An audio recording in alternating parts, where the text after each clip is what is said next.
Hey Sardo. What's Ross? How does it feel to know that I just downed some sleeping pills? Um, well, I guess we have a time limit on this, this recording then. Yes, we do, because I have work tomorrow. Hi everyone, welcome. It's been a bit. It's the Skeleton Crew podcast. That's Sardo. I'm Stross, and we're here today, not being topical again. We really need to stop doing that because the topical episodes actually do pretty well sometimes. They do. Sometimes, not always. Mm-hmm. But Sardo, would you like to explain what today's Well, episode's on? we watched 3 episodes of an anime today. It was one that I suggested, and Strauss, I'm gonna go ahead and break my arm, pat myself on the back here, and say this was one of the better choices I've made in terms of, hey, let's watch this. Yes? Yeah, but We watched what did we watch? we watched Paranoia Agent by the one, the only, God rest his soul, amazing man, Satoshi Kon, And who as made Paprika, anim- Perfect Blue. and was animated by Studio Madhouse. We should probably mention that Yes. part. Yes. I think, It's good shit. yeah, Satoshi Kon, very famous, directed stuff like Perfect Blue, Paprika, Millennium Actress, which is my favorite. Yes. That's my personal favorite. I don't know. Tokyo Godfathers, one of my favorite Christmas watches. Up there with Merry Christmas, Mr. Lawrence. Unless you haven't watched Yes. that yet. If you remember from our Christmas episode, where you learned about Merry Christmas, Mr. Lawrence, you're like, why haven't I seen this? And the answer is, I don't know. But I think we're going to go a little different because I think we usually have a tendency just to recap plot here. And When we I talk don't think that episode. quite works with this. And it doesn't. So we're going to really talk about what Paranoia Agent is and sort of what the early episodes are like as an experience. And I'm thinking then maybe after that we talk a little bit about why is Paranoia Agent. Why? So Why? Great let, question. let's Why is get anything? started. Yeah, let's get started with kind of brass tacks here. Strauss, do you want to kind of lead us in Yeah, on? so Paranoia Agent is a TV series that was originally aired in the very early 2000s, in specifically 2004. And I think 20 years ago. now we're actually would be right now in the middle of its original airing period. Mhm. Just to make you feel even older when you were probably first watching this on Adult Swim, Sardo, like everyone else. I was not old enough to watch this on Adult Swim, probably. Neither was I. You watched it and was probably very confused because you were probably like me, where you would open up like watching an episode. Yes. And then you wouldn't watch like another episode because you probably fell asleep before it came on. So you probably didn't watch like it for like 3 episodes. So you were even more confused. Trying to wrap around little things my little baby brain was not meant to comprehend yet. It's definitely not a show. This is not a show for children. For starters. No. I want to make it really clear. We say it's not a show for children because it deals with some. Well, for starters, there's boobs in it, and not like, oh, there's boobs in it. No, there's titty. Yeah.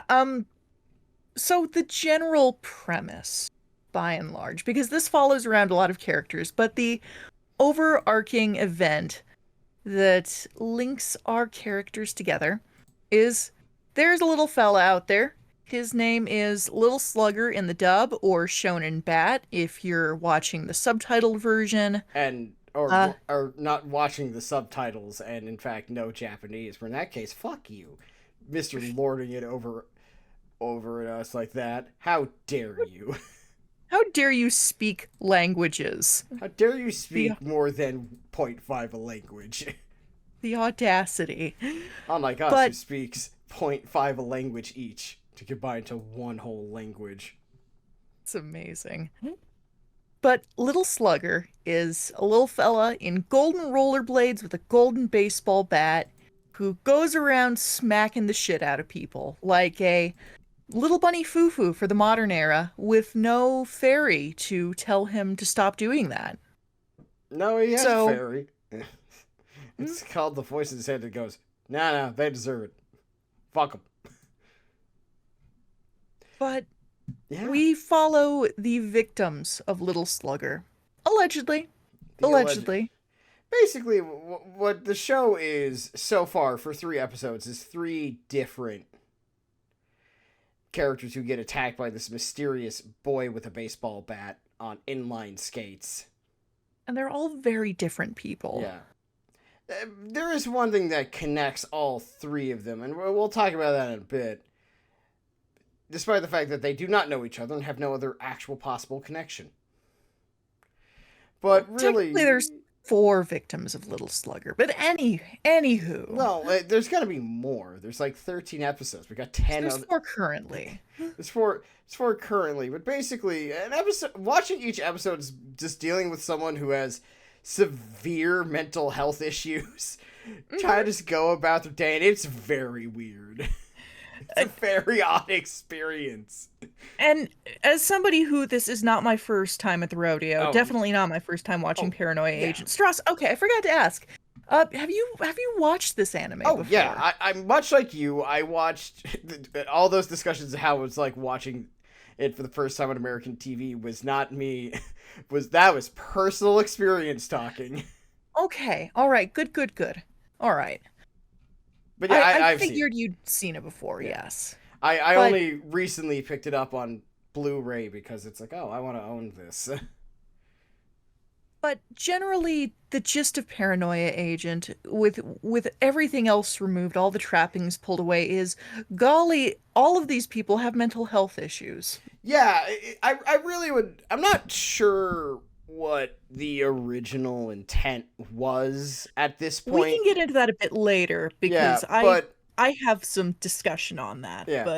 But it's definitely one of those things where like each character we've so far met has something very deeply wrong with them. there is some sort of trauma or mental health issue or something or another going on, and eventually it leads them to an encounter with Little Slugger.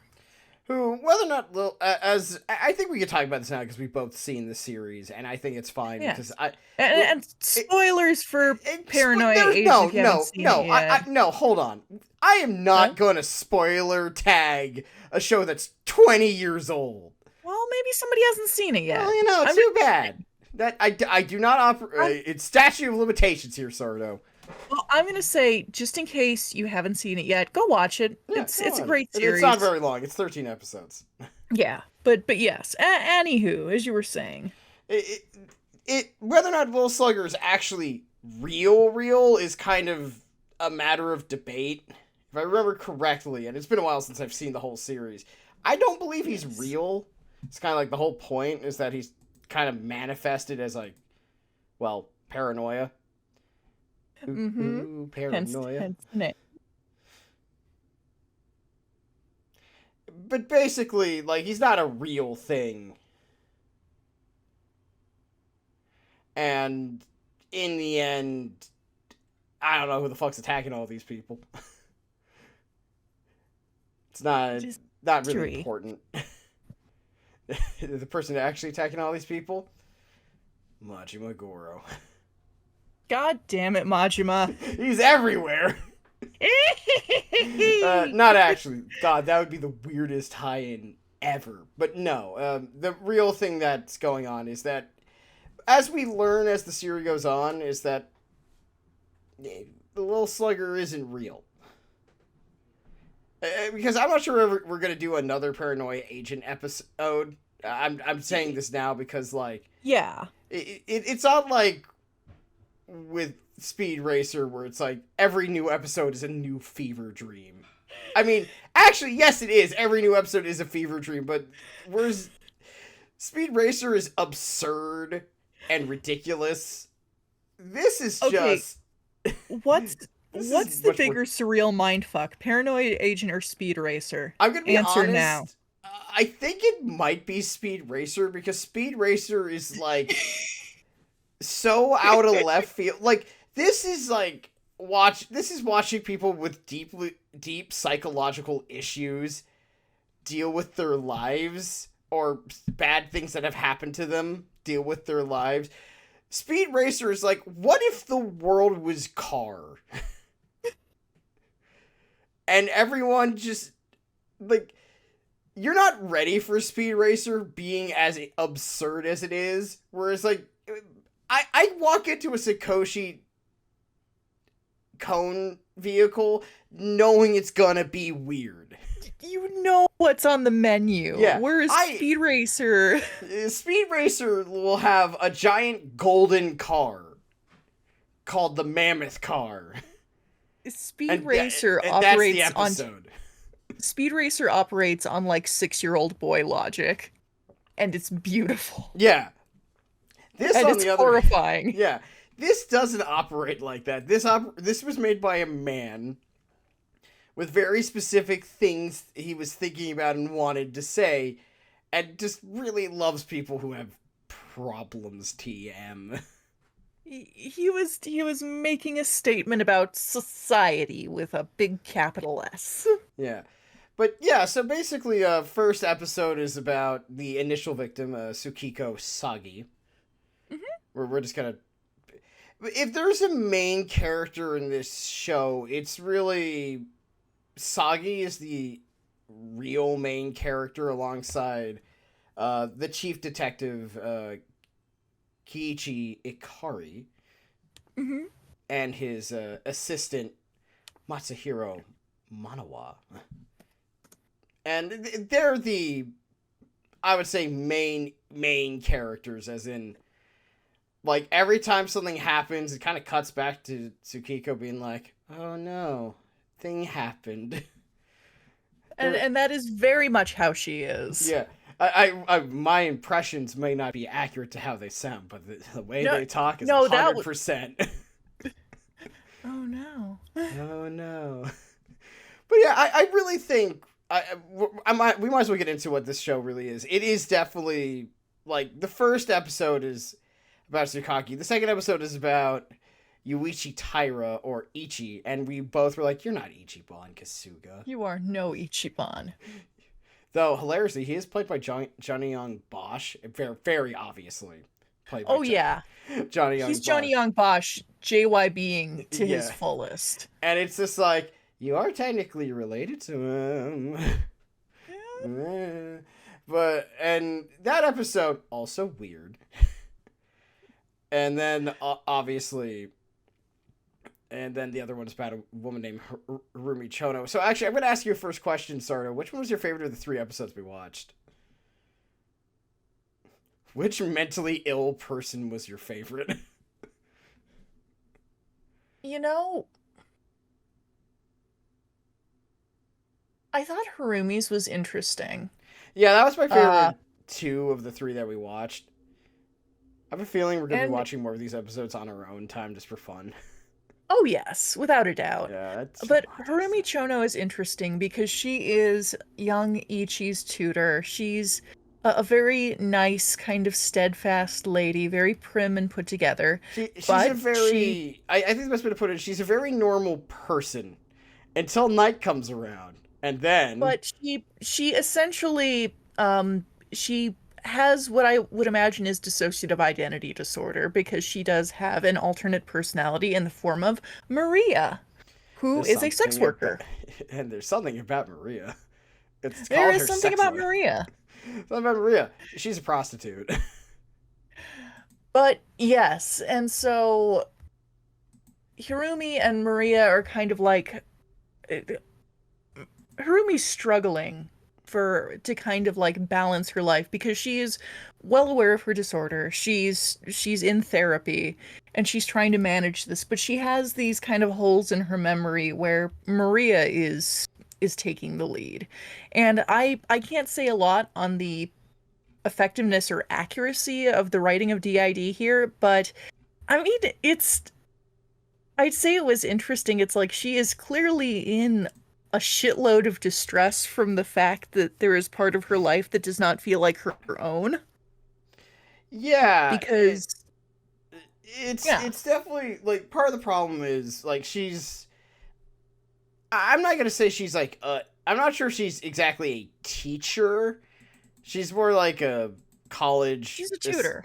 Well, she's a tutor, but she's more so like her day job, not like Harumi's day job is like because like she meets her fiance and eventual potential husband as at work where he's like a professor at a university Mm-hmm. and she's his assistant. Yes. Workplace romance. I'm not sure if that's perfectly legal. Everybody, we're gonna go to the ref and see what their statement is later. It's perhaps not totally kosher, Probably not, but but not really she's important. going through it. It's not really important. It's like nothing that they're doing is actually all that bad. No. But she's definitely going through it because like she'll wake up and like Maria is constantly trying to break free, and God, the way that episode ends is just her. It's like, who is the clown now, baby? Hmm. But yeah, basically, I think the best way to put this is that like Yuichi's problem is that he's narcissistic. He's a narcissist and kind of losing it. There is debates of what's wrong with Sagi from all of this. But the point is, so far, every episode's about someone with a deep, deep mental health issue. Or at least, supposedly.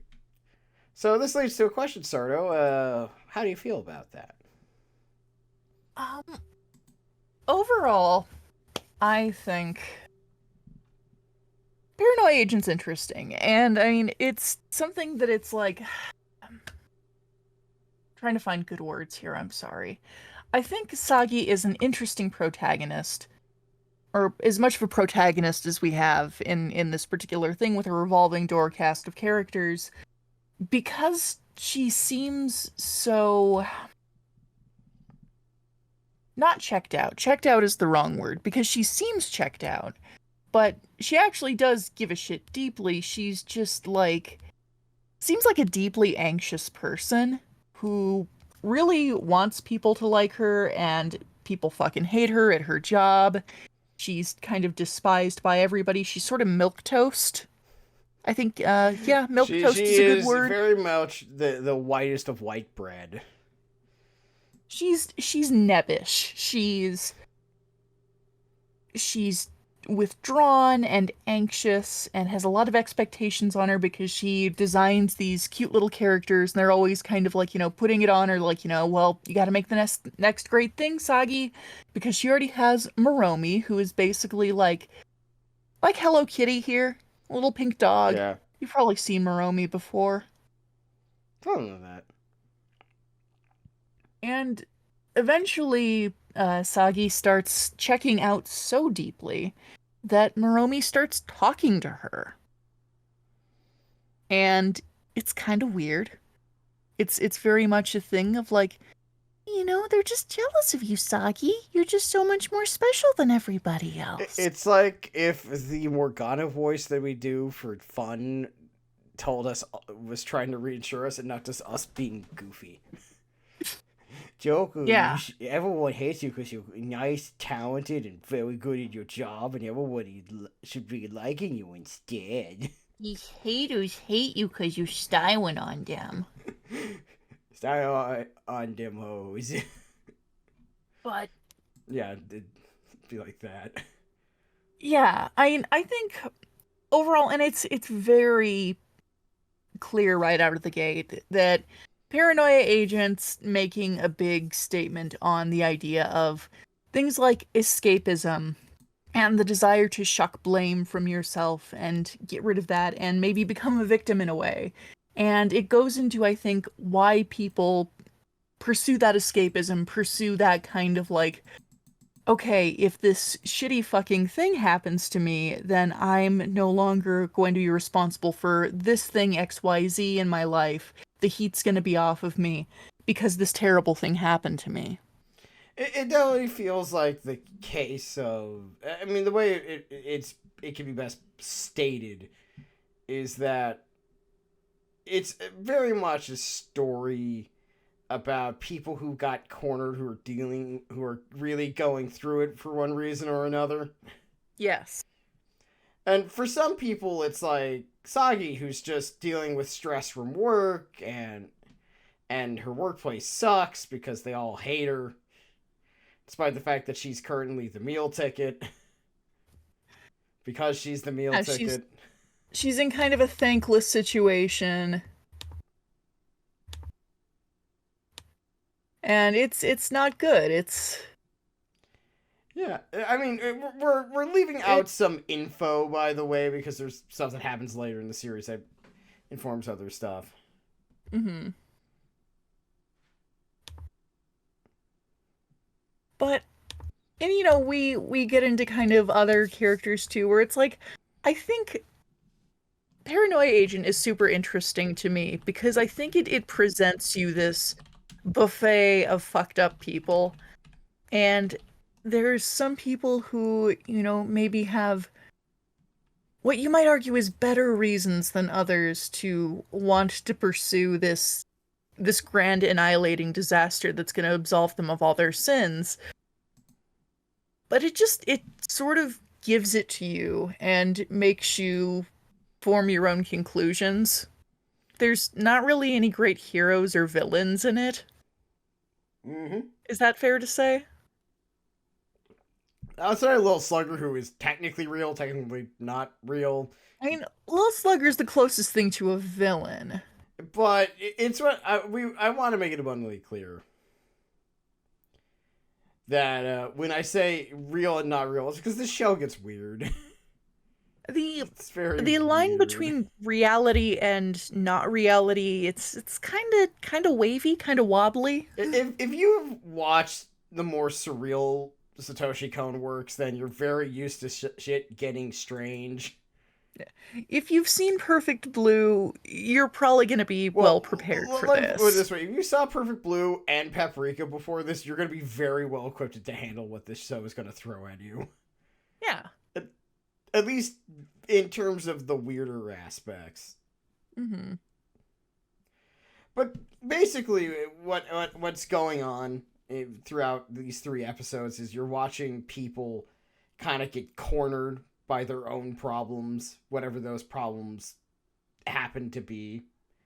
Like It's in Harumi's episode is a great example is that her other identity constantly is at war with her, trying to, like, there's a legitimate argument about which one's the real one. who was there first. Who do you think is the real one, by the way? Since we're on the subject matter. That's a great question, I don't know. Well, obviously, of course you don't know. Like, that's on purpose. But if I was to, like, gun to your head, you have to pick one. Who do you think is, like, the original personality? Maria. I think it's Maria. Ooh, interesting. Yeah. Someone subscribing to the hooker with a heart of gold over here. I personally think she came first. Interesting. I also like I said, it's on purpose that you don't know. It's not really expanded upon on purpose. Yeah. It's not trying to tell you who's the real one or not. The point is, we're introduced to Harumi first, but that's beside the point, really. And I do think it's Harumi's Go ahead, Harumi's sorry. existence initially is just kind of a bait and switch for her own episode being way wilder than you think it is. It's interesting for sure. But But yes, you had a thought. overall, Paranoia Agent I think is well summed up by that one Tumblr post. It's a well, if it isn't the consequences of my own actions. Yeah, kinda. A little bit. And I mean, or, those actions maybe are actions you had to do under duress or something you didn't mean to do, but they're your actions all the same. Yeah. And Yeah, I keep going. no, but that's kind of where I let off. Yeah, But I think it's also like a very weird show. It's maybe one of the more surrealer things you're going to watch, and not because like the imagery is always going to be surreal. Sometimes it's very weird on purpose, oh yeah, but more so just like it's very grounded, and so like, but it's also like this very weird usage of camera angles. it puts me a bit in mind, and this is gonna be maybe a passe comparison. It does put me a little in mind of David Lynch, just a Uh, tiny I bit, wouldn't be especially with surprised. I mean, move. I wouldn't be surprised if Cohn was a Lynch fan. Like you told me that, I'd be like, yeah, that makes sense. It's the whole thing of kind of this mundane setting with these really awful and surreal things going on. Hold on, I'm looking up. Okay, so the fun. David Lynch was around for his was older than Cohn by about almost 20 years. Okay, that makes sense. But if you told me Cohn was a huge Lynch fan, I would not be surprised. I could see that being a potential inspiration. Yeah, I mean he's been around a while. He also actually he did work on one thing Oh. that you know very well, since we're talking about Cohn. Hmm. Have you ever seen the original OVA for Stardust Crusaders? I have. You know that part where like the dude gets out of the car and is back in the car with Dio? Yes. That's 100% Cohn. Fucking kidding me. No, he Huh. worked on that. He famously Wow. worked on that. That was one of the first few things he did before Perfect Blue. That's kind of dope. Yeah, he famously. I mean, he was much like a lot of people in the anime industry. Worked on a whole bunch of other stuff for years Yeah. before It makes sense. directing. But yeah, that was like one of the first few things he did right before Perfect Blue came out. Hmm. That's up there with the second Pat Labor movie and a couple of others and a few other things. But I know that because like now that you know about that little tidbit, it's like that car scene makes way more sense that he's the That one who did it. It's like, yeah, that sounds like him. totally adds up. Always crashing in the same car over here. And that's our Bowie reference for the day, and I feel good. I have mentioned Low several times in conversation. I'm very proud of you. I am too. But yeah, I would say really like what I think the difference between Lynch and Cohn is whereas Lynch was like is working with live action, so like when stuff gets weird, it's very clear that it's weird. Like, you know, in Eraserhead when the lady with what The lady in the radiator, the lady with the big ass cheeks. yeah. I'm trying to remember what exactly they were and I'm blanking. But like when she pops up, you're like, oh, this is weird.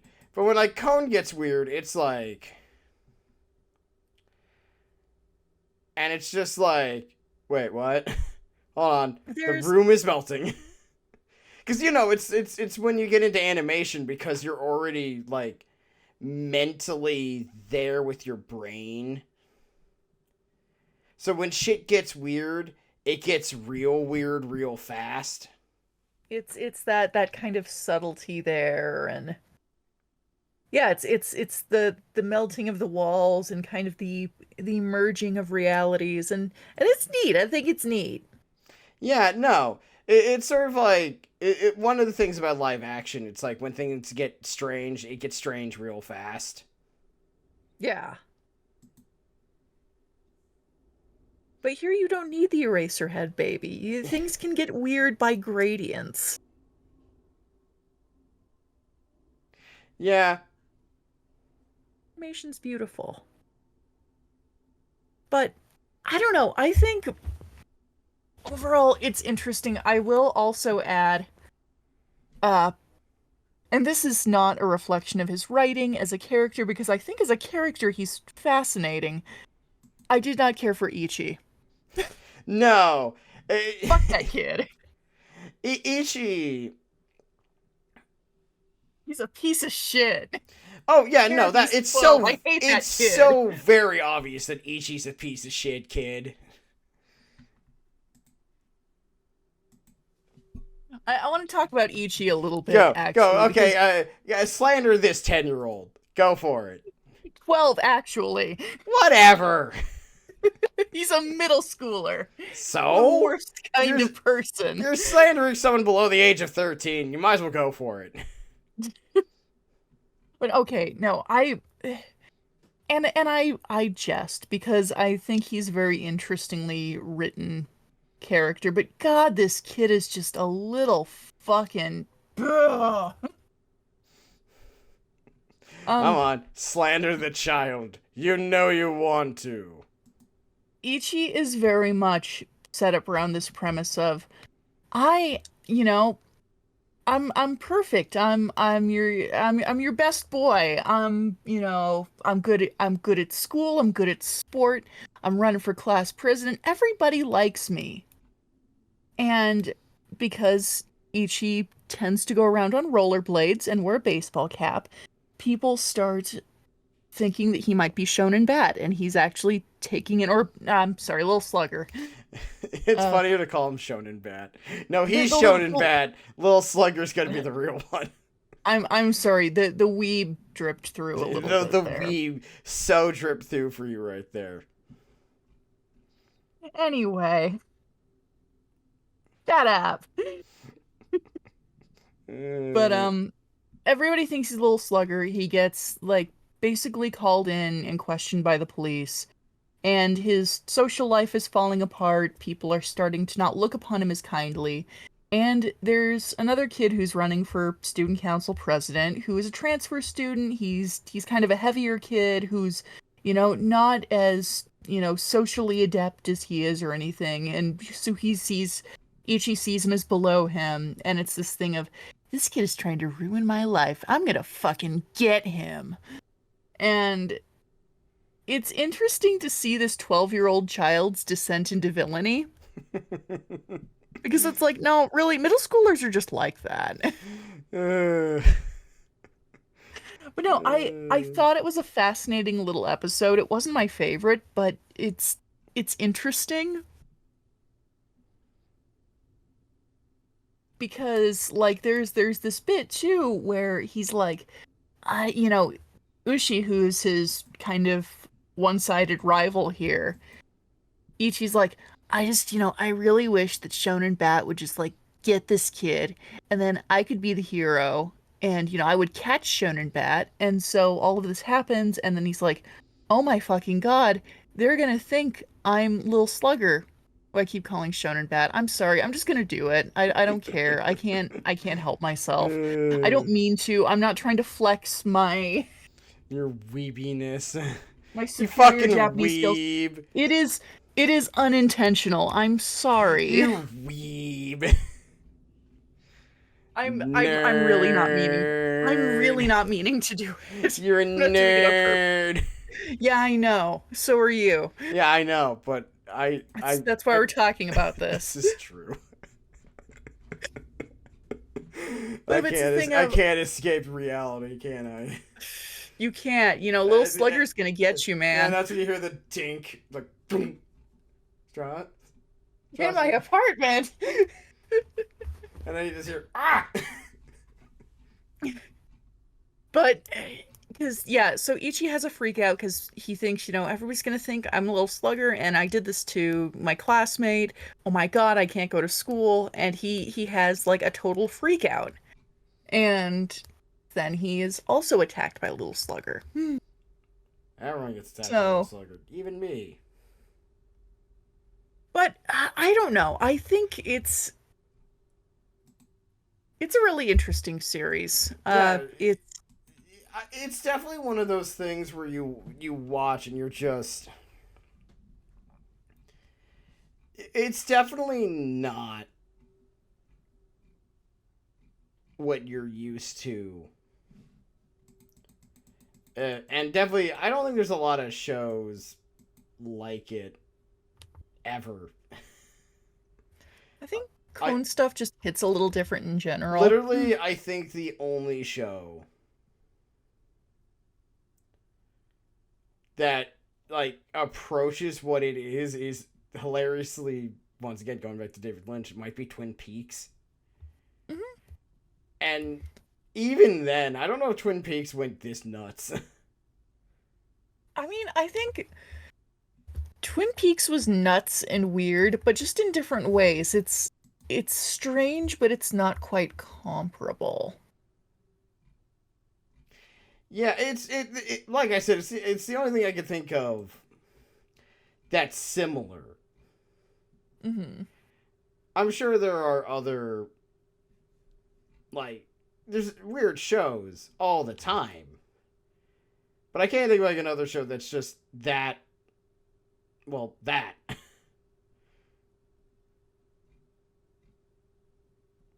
I think that's the best way to put it. Overall, I guess what's your takeaway from this, from the 3 episodes we watched? This nowhere near done, but still. It definitely, I'm like, I forgot how uncomfortable the show can be to watch. Like, on purpose uncomfortable. Like, Yes. it is designed not Deliberately to uncomfortable. be... It's deliberately meant to be uncomfortable. And I know this is not even close to whereas uncomfortable as the show's gonna get. I remember some of the other shit that happens in this show, and it's like, I know it can get worse.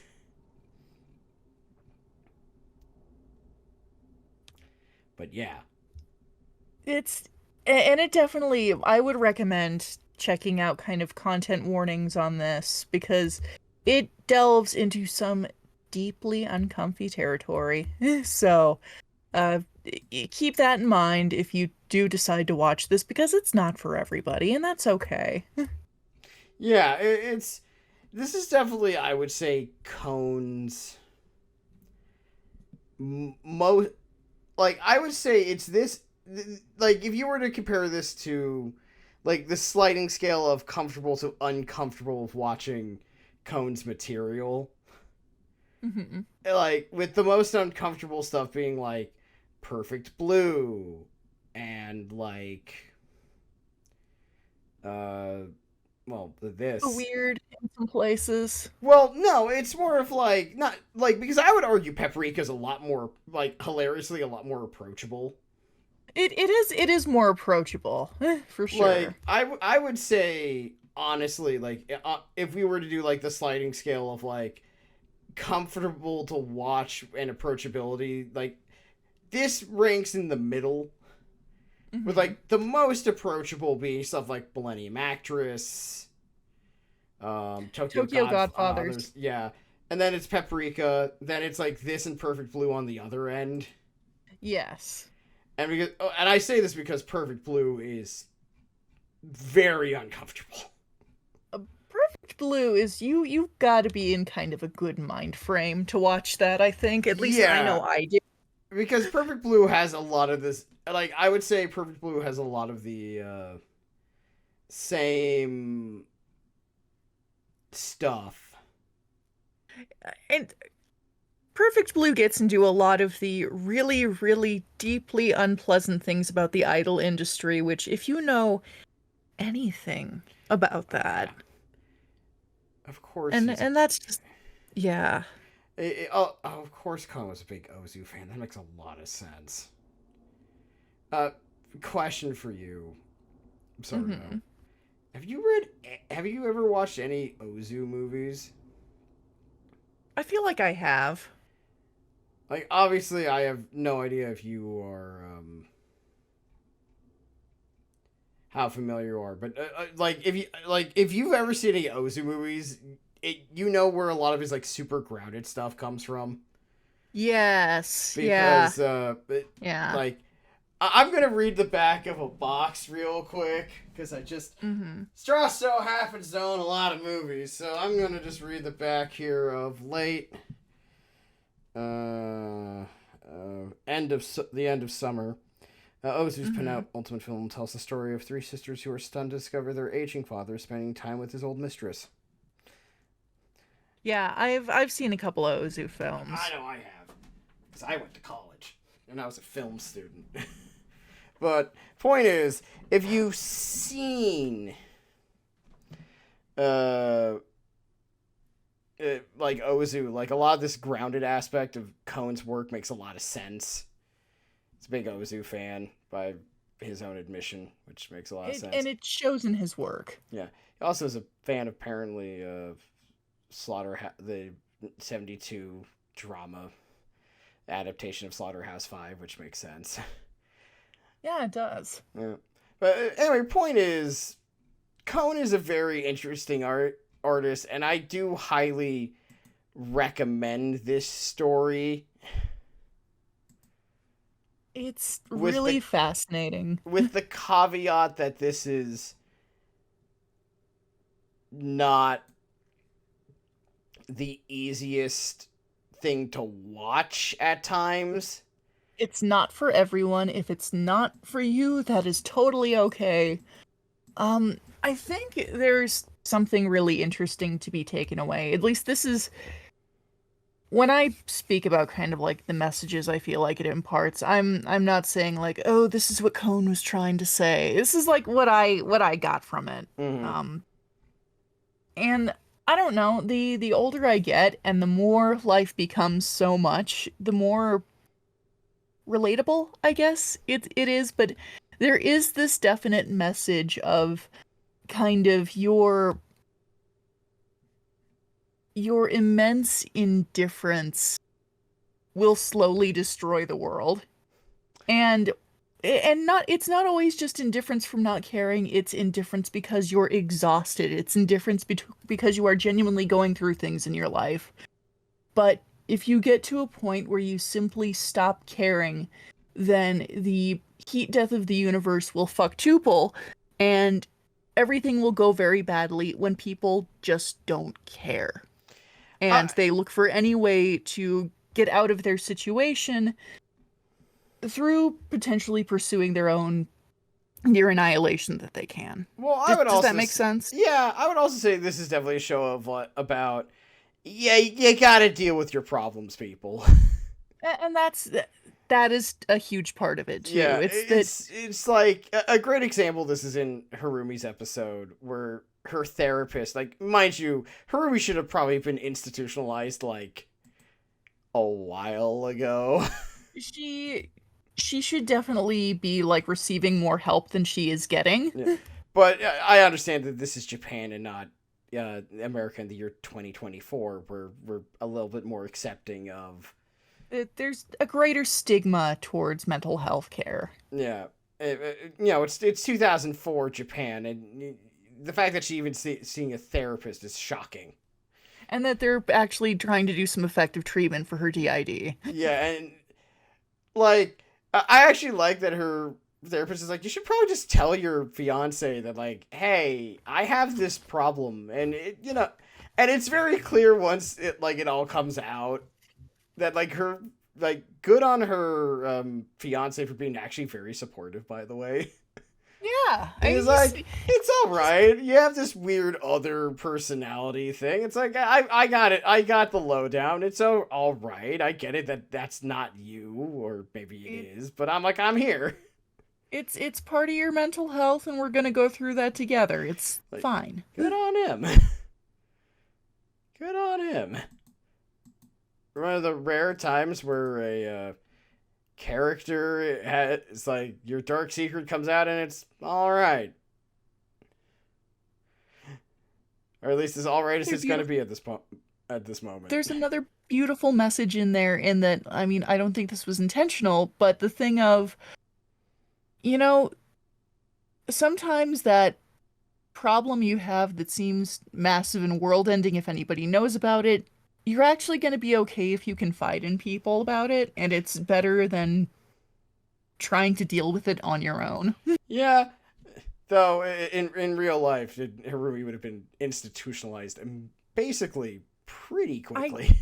I think she would have had much more intensive help than what she was getting. Yeah, obviously that doesn't really play for drama, though, so sadly she has to suffer. Yeah. Whoops. There is a minimal amount of therapy going on here. I think it's wonderful that we see somebody who is in therapy at all. I mean, I think it's great that we see a therapist. Yes. Because, like, half the problem of these characters' problems could probably have been solved by seeing some actual professional fucking help. Yes, indeed. But So, yeah, yeah. Paranoia Agent, or at least the first 3 episodes of it. We're probably going to watch more of it on our own time. I don't think we're going to do another episode because I'm not really sure what more we could say that isn't. Like, 10 more episodes would just be us talking about a lot of the same stuff, but also being like, fuck this guy, depending on which character it is and when are we Yeah, watching. And I know exactly who you're talking about. yeah, we are dancing around a certain character for reasons. And there's a good reason I said you should definitely check the content warnings for this because Please. holy fuck. It's like reading Berserk. If you don't check the content warnings, it's your fault. Like you should just do that in general when you are diving into a new piece of media. It is a good thing to do. Especially ones with rep. Yup. But yeah, that was it. Really recommend Satoshi Kon's work in general.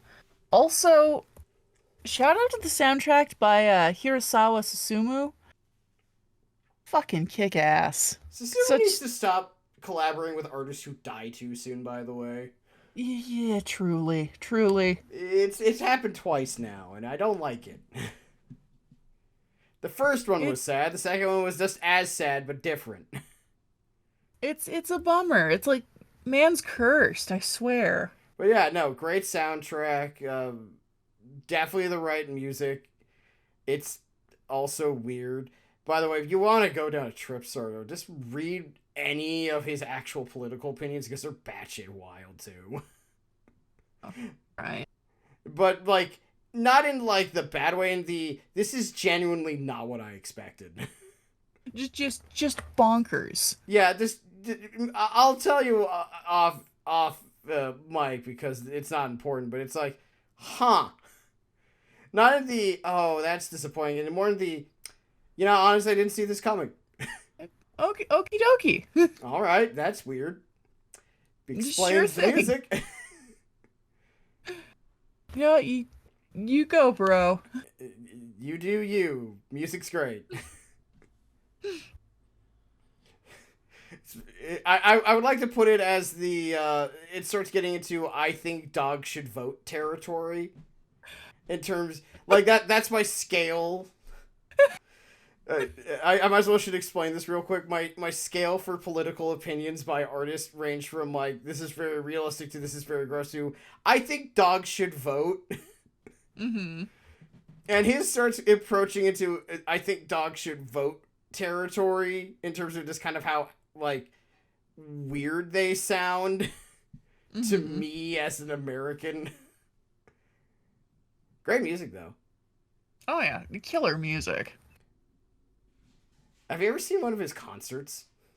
No. Oh, we're gonna have to watch some videos after this. But Sardo, besides that, we have a very important thing to discuss. Uh-huh. The hell you been watching? The hell have I been watching? Oh, Yeah, it's been a bit. We haven't had an episode in a hot minute.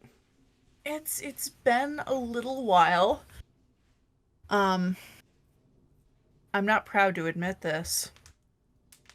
I've been rewatching 90 Day Fiancé mostly. And what's that, Sardo? Explain to the people who don't know. It's a reality TV show where people who think they want to get married, they together for 90 days, see if it's going to work out.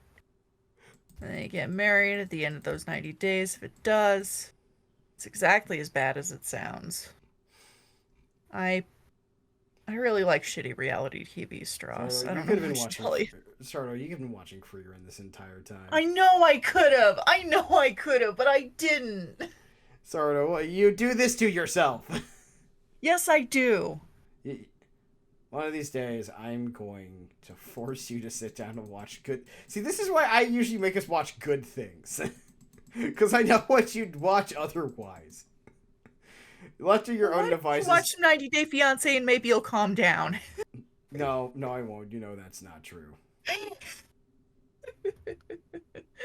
Well, I only regret my choices slightly. I will watch Free Run at some point, but You really should. I think I should. I the know I only should. reason I should mention the only reason why we haven't watched it ourselves is because every time I try to stream anything off of Crunchyroll or Discord, it does not work. It refuses to work. It's just a black screen.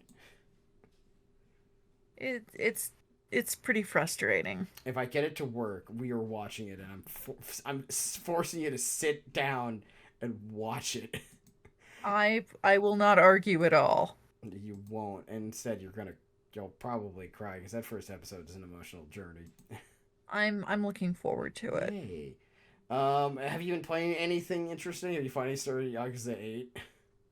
No, not yet. Wow. I will. I will. We haven't. That episode's gonna happen. I promise people. Don't know when. It will. Um, It's gonna happen. Let's see. As for me, I finished Final Fantasy VII Rebirth. I have And thoughts. what you think? I have the answer is I have thoughts. Most of them good. There's too much game in this game though.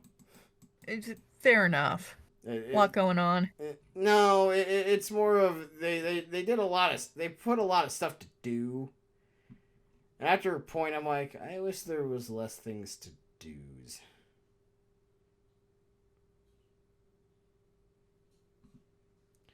It's good. It's good though. Highly recommend. You should play Remake first. I also started playing Unicorn Overlord, which is the most recent game by Vanillaware. Mm-hmm. It's not as psychic damage inducing as 13 Sentinels was. Well, that seems like that'd be a tough thing to outdo. I guess. All I will say, Sardo, is one day I'm going to make you play it. Yes, I know you will. And I'm going to make you also experience the madness like I did. So that you will face the things I faced and learn the things I learned and be like, the fuck just happened? What? Quoi? Huh? Huh? Should I say quoi? But other than that, I've been watching more Free Run. I'm finally started watching things again. Very cool.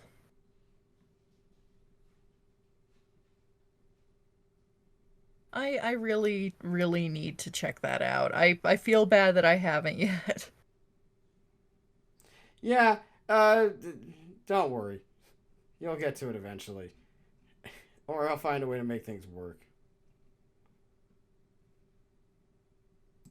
Oh, very good. Yeah. But I will say, before we go, Sardo, is there any projects you want to plug beforehand? I'm gonna drop this here, but golly, sorry, let me find a link for it because a good mutual friend of ours recently put out some work and I was also involved in it. It was a lot of fun. If you go to Azusa Tunes, we did a cover of I Want to Live from Baldur's Gate 3 by Borislav Slavov. Yay. And it was a good time. We had fun. There's some really killer editing work from our friend Azusa. I drew the thumbnail for it. And it was a good time all around. So yeah, check that out. That dropped not too long ago. So, yes. It's true. What about you, Stross? Any new projects? No. No, I haven't done anything new as of recent. I haven't worked on anything in a while. I've been busy doing actual work. That's fair. I've been doing what is called a day job as of late. Very exciting. Very, very hard to do other things while you have to make monies. It, this I know is true. Yeah. Well, I would I guess say, that.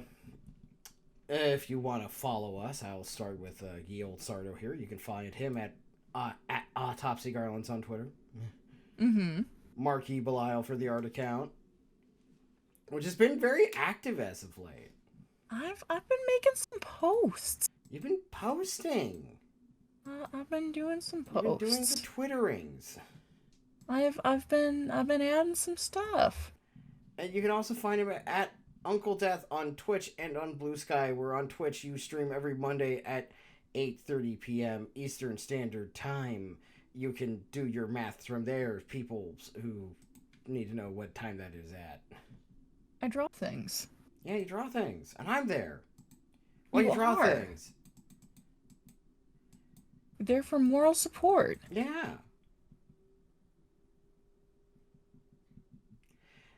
Anyway, And on the other hand, you can find me at Almighty Stross everywhere, and I'm streaming Tuesday, Thursday, and Sunday. We're playing SMT5 for now. Honestly, there is a non-0% chance that we're somehow done with that game by the time this podcast drops.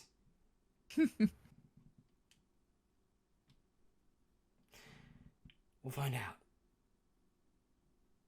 But let's see. Anyway, anything else you want to discuss real quick before we fully sign off, Sardo? Any last words? Yeah. My last words are, I love you all. Thank you for listening. And good night. Or good day. Whichever. Yeah. And I'm glad I live in a world that has zinc in it. Me too. Yeah. Thank you, zinc. Thanks, for car zinc. batteries, parts for phones, and handguns. Yes, I watched a Simpsons clip earlier today.